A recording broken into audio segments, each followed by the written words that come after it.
माता की भारत माता की भारत माता की हिंदुस्तान जिंदाबाद वंदे वंदे मातरम। 70 साल पूरे हुए थे वो मना रहे थे और अभी हम लोगों ने क्योंकि 47 पहला था इसलिए 23 जो है 77वां हम लोग का स्वतंत्रता दिवस है और इस अवसर पर मैं आप सभी को शुभकामना देता हूँ, बधाई देता हूँ और ये आशा करता हूँ कि हम लोग जिन लक्ष्यों की प्राप्ति के लिए हमारे बुजुर्गों ने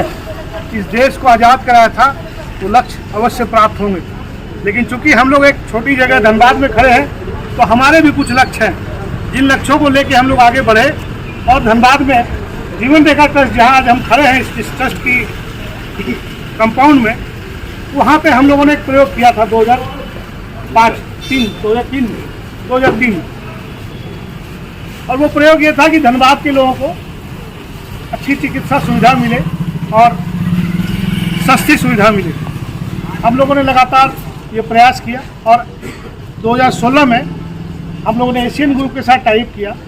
और धनबाद में उच्च स्तरीय चिकित्सा सुविधा के लिए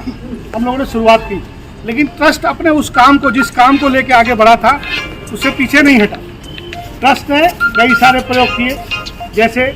आज के दिन 500 रुपये में डायलिसिस होती है। ये ट्रस्ट की सब्सिडी रेट है, ट्रस्ट इसमें सब्सिडी देती है और लगभग 750 डायलिसिस हर महीने हो रही है और इसमें ट्रस्ट हर महीने एशियन ग्रुप को रिटर्न पैसा देती है। अब आते हैं दूसरी बात पे, जैसे आँख के ऑपरेशन है, हम लोग कहीं जाते हैं तो देखते हैं भाई आयुष्मान से ऑपरेशन हो रहा है, लेकिन यहाँ इकलौता ये ऐसी जगह है जहाँ अगर कोई ज़रूरतमंद आता है उसके पास आयुष्मान कार्ड नहीं भी हो तो उसका मुफ्त में ऑपरेशन किया जाता है। केवल एक फॉर्म भरा जाता है और उस फॉर्म में उसकी पूरी डिटेल संलग्न होती है। इसके अतिरिक्त हम लोग रोज़ मरीजों को डिस्काउंट्स देते हैं जो कि 5,000 से लेकर के 75,000 रुपये तक का हम लोग डिस्काउंट देते हैं। अभी हाल की एक घटना है, डुमरी का एक पेशेंट था जिसके आँख जो है बंद नहीं होती थी, जिसका डॉक्टर डोकानिया ने यहाँ ऑपरेशन किया और उन्होंने हम लोग से कहा कि उसके पास पैसे नहीं हैं, लेकिन उस व्यक्ति को जब रात को सोता है तो एक आँख खुली रहती है तो उसमें गोल्ड फिन लगेगा और वो गोल्ड फिन यहीं लगाया गया और उसका पूरा भुगतान ट्रस्ट के द्वारा किया गया। डॉक्टर साहब ने भी उसमें 10,000 रुपये का अपना योगदान दिया। तो देखिए ये जो मानवतावादी चेहरा है ना, ये जीवन रेखा ट्रस्ट अगर यहाँ है तो ये उसी की देन है और साथ साथ यहाँ जो डॉक्टर्स हैं ये उनकी भी देन है, उनकी भी मेहनत है, क्योंकि वो लोग भी लगातार जब भी कोई ऐसा मरीज आता है जो सक्षम नहीं हो एक कॉर्पोरेट हॉस्पिटल में इलाज कराने के लिए, तो डॉक्टर साहब लोग भी हम लोग से संपर्क करते हैं, कहते हैं कि ये मरीज की स्थिति अच्छी नहीं है, इसको मदद की आवश्यकता है। तो जो हमारा लक्ष्य था उसकी पूर्ति में लगे। फिर हम लोगों ने देखा कि लोगों को दवाइयाँ बड़ी महंगी मिलती है तो हम लोगों ने एक और प्रयोग किया। दवाई घर के नाम से हम लोगों ने 2 दुकान खोली है, एक टेक्सटाइल मार्केट में बैंक मोड़ में और एक गोविंदपुर में जो हरदेवराम स्मृति भवन है उसके अंदर में, और दोनों जगह पे पेशेंट का फ्लो अभी बन रहा है, अच्छा फ्लो है। फिर और आगे बढ़ना है, चूँकि एक निरंतर चलने वाली प्रक्रिया है, सामाजिक संगठनों को एक निरंतर आगे चलना होगा। अभी हम लोगों ने एक और प्रयोग किया कि क्योंकि हम लोग लगातार ये सुनते हैं कि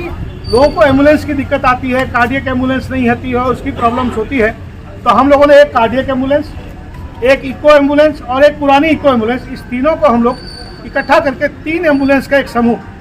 जो यहाँ चलेगा और प्रयास ये करेंगे कि वो उचित दर पे चले और लोगों को उसका लाभ मिले। क्योंकि कई बार देखते हैं जो सरकारी सुविधा वो नहीं मिल पाती है और मरीज जो है परेशान होते हैं, उनको काफ़ी परेशानियों का सामना पड़ता है। यहाँ से किसी दूसरे अस्पताल भी जाना हो तो 108 की सुविधा नहीं मिलती है और उनको परेशानी काफ़ी होती है। तो ये कुछ प्रयोग हम लोग लगातार कर रहे हैं और आने वाले समय और भी कुछ ऐसे प्रयोग करेंगे जिनसे हम लोग इस पूरे जो जीवन रेखा ट्रस्ट का उद्देश्य है कि आधुनिक चिकित्सा, उच्च स्तरीय चिकित्सा सुविधा और उचित मूल्यों पे, उसके लिए जो हम प्रयास कर रहे हैं। देखिए एक चीज़ और भी है, जब आप उच्च स्तरीय चिकित्सा सुविधा की ओर बढ़ते हैं तो वैल्यू बढ़ जाती है, दाम बढ़ जाता है, खर्च बढ़ जाता है। लेकिन एक बात माननी पड़ेगी कि जब हम लोग यहाँ से बाहर इलाज करने के लिए जाते हैं तो वहाँ हमारी दशा, हमारी हालत क्या होती है। क्योंकि हम लोग ये देखते हैं कि मरीज तो अस्पताल में एडमिट हो जाता है, लेकिन मरीज के परिजन जो है वो डोलते रहते हैं कम से कम धनबाद के मरीजों के लिए ये तो आराम की सुविधा हुई है। आज धनबाद में 2-3 ऐसे बड़े अस्पताल खुल गए हैं जिनमें आप अपना इलाज करा सकते हैं अपने घर में रह करके भी और उनको वहाँ पे दिखाते हुए भी, क्योंकि आज आपके पास यहाँ पे डीएम,